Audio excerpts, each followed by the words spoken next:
Pag-uusapan natin ngayong araw na yan dahil ngayong araw na yan ay pag-usapan po natin yung kanyang kapalpakang sagot at baradong sagot at malimaling sagot doon po sa interview niya kay Ma'am Karen Davila. Ito pag-usapan natin at reaksyonan po natin ito kasi alam nyo mga kababayan, nakakahiya.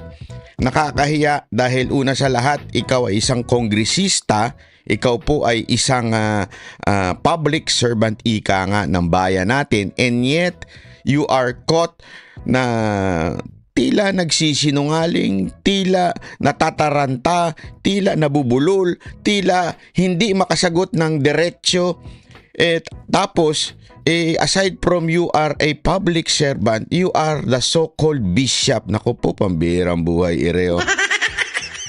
Kung ganito ang bishop ninyo, ingat kayo, ingat. Hindi, ilang sinasabi ko, ingat kayo. Dahil hindi ho lahat, sabi nga ng ating Panginoong Hesus, hindi ho lahat ng nagsasabing Lord and Lord. Hindi naman ho siya Ang problema ho kasi dito kay Congressman Abante, iba ho kasi yung kanyang sinasabi at iba ho yung kanyang ginagalaw at kanya pong ina-action. Ika nga, remember, it is not what you say but what you do is important, especially in proclaiming the gospel. Yun po ang problema natin dito kay Sir Bishop Congressman Abante. Dahil iba po ang kanyang sinasabi at iba rin po ang kanyang galawan. So pakinggan po natin itong interview ng ni Karen Davila sa ANC. Pakinggan po natin ito at makikita ko sa inyo kung papaano nataranta, kung papaano nagkamali at hindi makasagot ng diretsyo si Congressman Abante. Pasok Kong, pasok.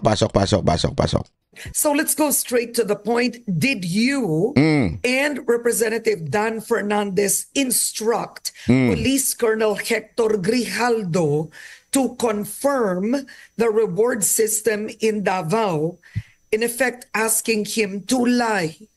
Yan ang unang Tagalogin natin. Siyempre kasi may mga kababayan tayo hindi rin masyado maintindihan, lalo na si Jiggy Barra. Hindi, joke lang. Tinanong ni Karen Davila, klaruhin natin. Sabi ko kasi ng isang kernel, in-instruct nyo daw siya, sinabihan nyo daw siya na ito ang iyong parte sa ating istoryahe, sa ating kwentuhan dito sa Quadcom. Ito yung sasabihin, i-confirm mo yung sinabi ni Garma. At sabi nga po ni Kernel, siya po ay nainsulto. Kasi bakit po siya tuturuan ng sasabihin, bakit to kayo po ba ay above us na you have to instruct us to lie? Yun ang sinasabi ni Kernel. At na-offend po daw si Kernel kasi naka-uniforme pa po siya. Tama nga naman po yun. Diba? So, i-play natin. Anong sagot? Pasok. I already made a statement that there is no truth to the accusations of Kenneth Grijaldo that I forced. Truth is subjective. Hindi, kasi sasabihin mong there's no truth, pero sinasabi mo nagsisinungaling yung mama. Anyone or we forced anyone to sign any affidavit in exchange to favors or the possibility of promotion. At ang pinaka nakakatawa ho dito, yan po ay naganap kahapon ng umaga at yan po ay agad-agad nila. Sila ho dalawa ni Kong Fernandez. Although hindi ko na ho inaano si Kong Fernandez kasi alam mo sa totoo lang pag nagsalita si Kong Fernandez, naiirita ako. Kasi yung pagiging konyo niya, yung pagiging mayaman ng datingan ng panalita. Nga ganun. Di ko kursunada yun. Pag alam mo, pinakinggan ko lahat ng kanilang mga interview, etong kanilang defensive na reaction. Umagang-umaga talaga nagpa-interview sila, nagpa-unlock sila ng mga interview para mag-react dito sa kanilang di umanong alleged na kasinungalingan, di ba? Nung pinakikinggan ko yung lahat ng interview niya, kakairita yung boses ni Dan Fernandez. Dapat talaga nag-retain ka na lang artista. Hindi kasi tinatawag kang Google eh. Kasi nga, meron kang kinakausap ata, I think it was a lawyer, tapos parang hindi mo naman kailangan maglalo, basta mag-google ka lang, yun ang narinig ko sinabi mo, hindi ko alam kung totoo yun, pero gayong pa man, medyo hindi ka bagay. Hindi kayo mga taga Laguna, Laguna daw ito mag-go-governor pa daw ito pambirang buhay ireo. Pag yan ang ginawa ninyong governor, it represent what kind of people kayo dyan sa Laguna. Hindi, yun lang. Di ba? Bahala po kayo. Kung mahilig kayo sa artistang, sa tingin ko wala akong alam. Pagdating sa pamamahala, bahala po kayo. Yan ho ba ang nagsisimbolo sa Laguna? Ako, hindi ako papayag. Bakit to? Dati ang aking inay, taga San Pablo. Abay, mga taga San Pablo, hindi naman ububo. Abay, mga matatalino, mga taga San Pablo, mahilig sa buko pie. Pag dumadaan ng Los Baños, kaya tapos ako pa po meron tirahan dyan sa San Pedro. So mga kababayan, hindi ako papayag kung si Dan Fernandez ang magre-representa sa akin. So bahala ho kayo. Pero ako, ewan ko sa inyo. Tuloy. And that is what I said in the media, Karen. All right, but this is the point, Representative Abante. Wait, I won't let that go just yet. Relax ka. Dito pa lang barado ka na Bakit kanyo? Kasi sabi niya, sandali. Hindi niya ng punto dito Hindi diyan ang punto na there's a truth or there's a lie doon sa sinabi. It's not the content. It's not just the content. Yes, there's importance doon sa mga pinag-usapan ninyo. Okay, may pinag-usapan daw kayo. Ngayon, if you're denying na meron kayong pagpepuwersa o force na sabihin ng isang kernel etong script ninyo, hindi lang po tayo dyan nagbe-base ng usapan natin. Ito yung punto ni Karen Davila. What is your business and Dan Fernandez's business speaking to a resource person? Yon. Why would you do that? Why would you do that? In Tagalog. Ha? Bakit mong kakausapin? Di ba? Ikaw ang investigador. Kasi ikaw bilang Congress, di ba? Bilang co-chair ng Quadcom, dapat hindi mo kakausapin yung witness, di ba? Eto, tatanungin ko kayo, meron hubang judge na kakausapin mo na yung witness? Ano ba sasabihin mo? The mere fact that you talk to the person na magwi-witness, may sablay na ho doon. Kung ayaw mo ng judge o kahit siya investigador, di ba, sa mga police station, yan, mas natin yan. Kunwari, merong police, di ba, dadalhin yung may isang akusado, dinala nung nagsumbong yung isang biktima at sinabi doon sa police na nagsumbong, sabi niya, sir, meron akong isusumbong, may ganito, may nanakaw ako. Okay, sige, sandali lang. Stay put. Bakit? Kakausapin ko lang yung witness. Kinausap mo muna yung witness bago kayo pumunta doon sa police desk. Kinausap mo muna siya sa labas. Tanungin ko kayo. Although nangyayari talaga ito, pambihira. Di ba totoo sa mga police station? Pag may kumausap sa isa labas, bago ka pumasok doon sa police desk, alam mo na. The first place, kung kayo iimbestigahan, gagawa kayo ng police report. Di ba, minsan iniimbestiga yun dun hindi mo dapat kausapin yung witness. Dapat, kung kakausapin mo yung witness, ikaw, ano masasabi mo doon sa sinabi niya na ninakaw yung ganyan. Ikaw naman sasagot. Hindi yung pupunta ka doon sa labas, kakausapin mo muna isa. Tama, mali. Yun yung sinasabi ni Karen Davila dito. In the first place, bakit nyo kinausap yung witness?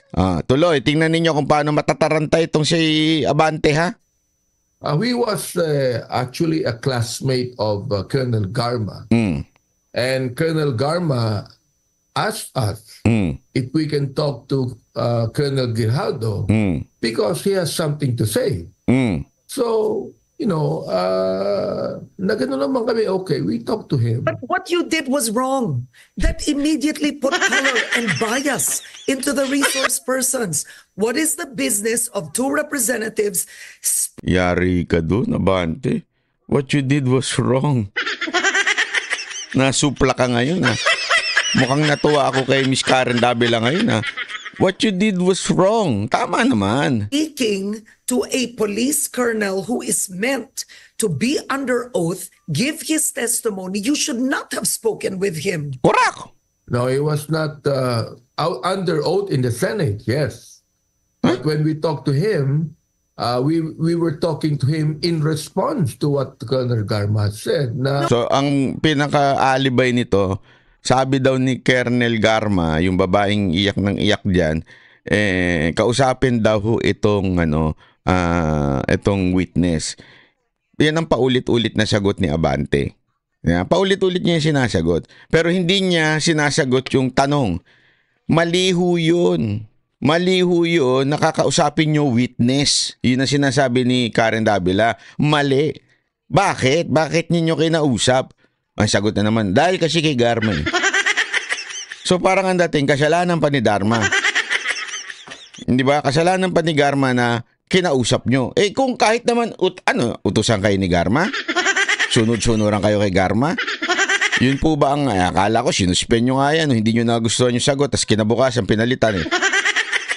Ibig sabihin, ang punto ho dyan, mga kababayan, hindi po sa inutusan kayo, isinunod nyo na kaagad. Dapat meron kayong delikadesa, ika nga, na wag sundin. Dahil, sandali, witness yan eh. Ba't natin kakausapin yan? Or at least man lang, there is a lawyer in front. Lawyer of the Colonel, not the lawyer of Garma. Oh, but in the end, he was going to speak in the Quadcom. They are under oath in the Quadcom. Yes. Correct? that's true, Correct. yes. Yes, so why would you But we speak never- to... we never- No, the point is this, Representative Abante. Yes, Do you, in the lower house, do you all speak to your resource persons before they attend the hearing? Not necessarily. No, But doon pa lang, booking ka na. Di ba? Pasensya na po kung medyo sinisipon-sipon, medyo lumamig na ho dito, umuulan na. Hindi po ako nagko-cocaine, ha? Ganyan ko. Medyo sinisipon-sipon lang tayo dito. So, dyan pa lang sinatanong, ginagawa nyo ba sa lahat ng witness yan sa kamera? Ano sagot? Not necessary. So doon pa lang, sapla ka na. Yari ka na. Wrong answer. in a way, in Is which that the practice in the lower house? Karen, Is it the practice in the lower house that you Biglang naging sometimes. Kanina not necessary, biglang nagbago ka nung binara ka ni Karen Davila. It's that... Pasensya na, pero si Miss Karen Davila medyo parang nakaano dito, 3 espresso shot siya dito eh. Kasi hindi pa tapos si Abante. In fairness naman, hindi pa tapos si Abante, pumapasok na to si Karen. Mukhang mainit ang gising nito ni Karen Davila. Mukhang mainit. Ma'am Karen, mukhang mainit ang ang gising mo dito. Mukhang mainit ang dugo mo. Parang di mo rin nagustuhan yung sinabi ni Kernel. Tuloy. Sometimes these resource persons would request us to talk to them privately. So we... Sabi niya, sometimes the resource person talk to us, request to talk to us. Kala ko ba si Garma nagsabi? Ikaw naman, sir? Hindi, baka sinasabi niya ibang mga witness. Pero gayon pa man, medyo booking ka dito di ba? Mukhang booking ka dito na sinasabi mo talaga na okay lang kausapin. Kasi una si Garma sinabi mo. This time, sinasabi mo na si Colonel na nag-request. Ano ba talaga? Please pass your paper. Dapat gano'n na lang dito Ay, pinasulat na lang sa kanila kung ano yung sasabihin nila. Kasi nabubuking sila di ba? Nabubuking Give them some time so we could be able to talk to them privately. But the thing is this, forcing anyone to make an affidavit that will tell them, that will speak lies to them. We don't do that. You see? Okay, but he did not say you forced him to make an affidavit. This was his testimony in the Senate. Number one, Grabe sa details si Miss Karen.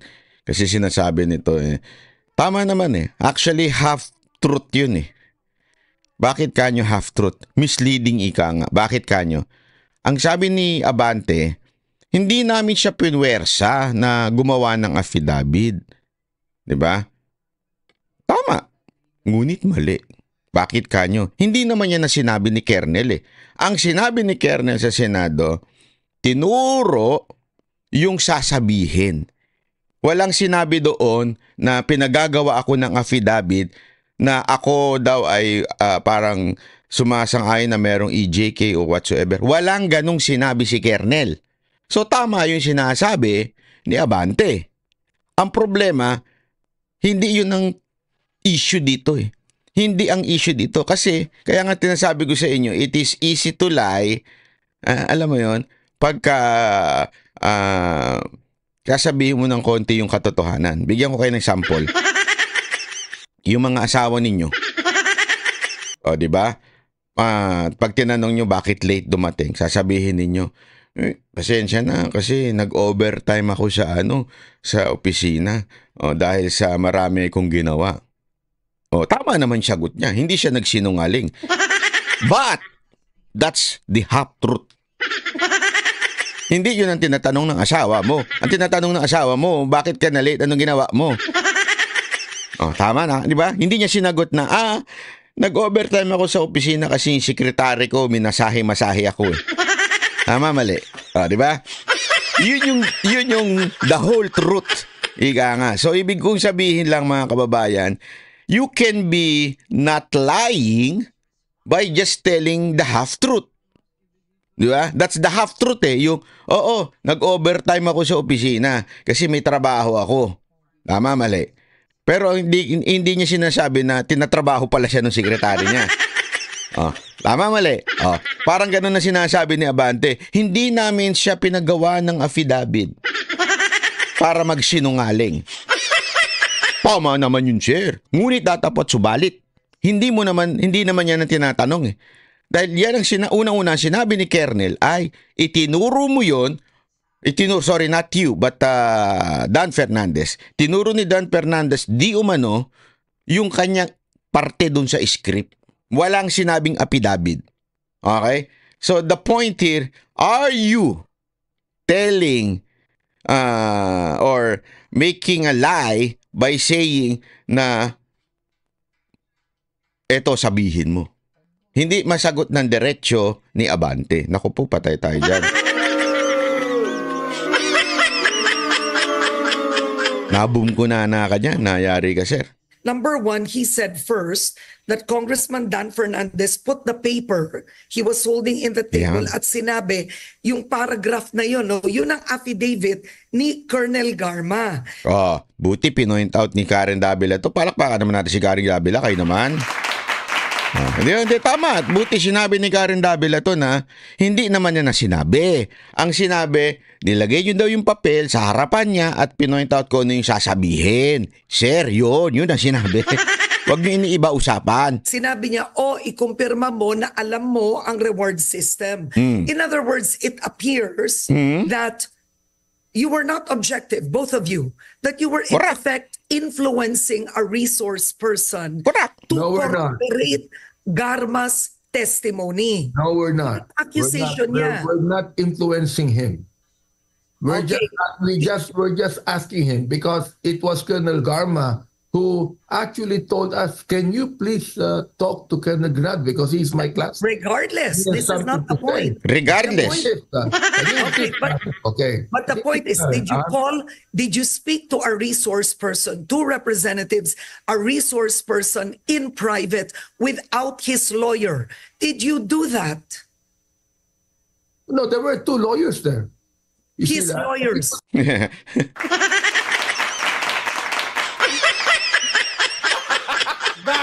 Ay, nako, sir. Kita nyo kung paano siya magaling kasi itong si Abante kasi syempre pastor-pastoran, magaling mo siya sa mga pagtitwist minsan ng alam mo may mga ganyan eh.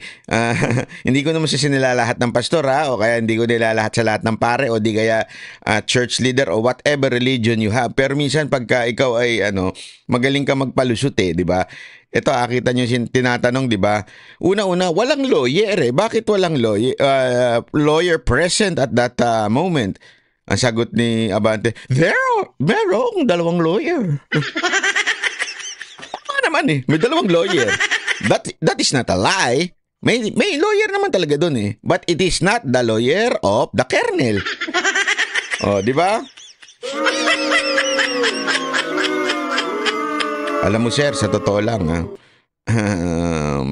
medyo okay na sana kung walang Karen Davila at walang mga social media vlogger na pupuna ng mga sinabi nyo. Everything that you would say is a recorded answer.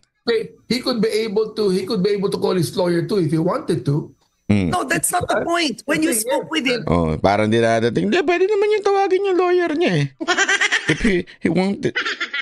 Sir, mali una-una. Dapat talaga, alam mo yun, minsan you are forced Kaya nga, di ba, na, tawagin mo muna yung abogado mo, sasabihin sa'yo, hindi ka pwedeng tanungin nang wala kang abogado. Di ba? Yun ang nasa batas din natin Kaya lang, may palusot pa rin dito si Congressman Abante. when you spoke with him, was he alone?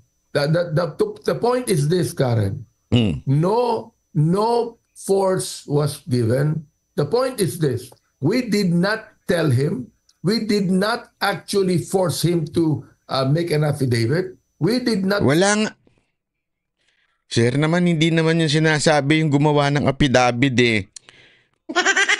force him to say that he agrees with Garma. Force. Tingnan nyo dito Tama naman siya. Ang galing ni Abante. Tama siya. You did not force him. Okay? Tingnan nyo yung twist of words niya. We did not tell him to make an affidavit. Correct. You did not. Because what is the kernel is saying is wag mong sa ito lang ito ang parte ng script mo. You did not ask for affidavit. That's correct. But you told him what is his part. Yon. Ito sinasabi niya, we did not force him to say anything. Correct, you did not. Because kung finurse nyo siya, buhay pa siya ngayon So hindi nyo nga siya pinwersa. But you persuade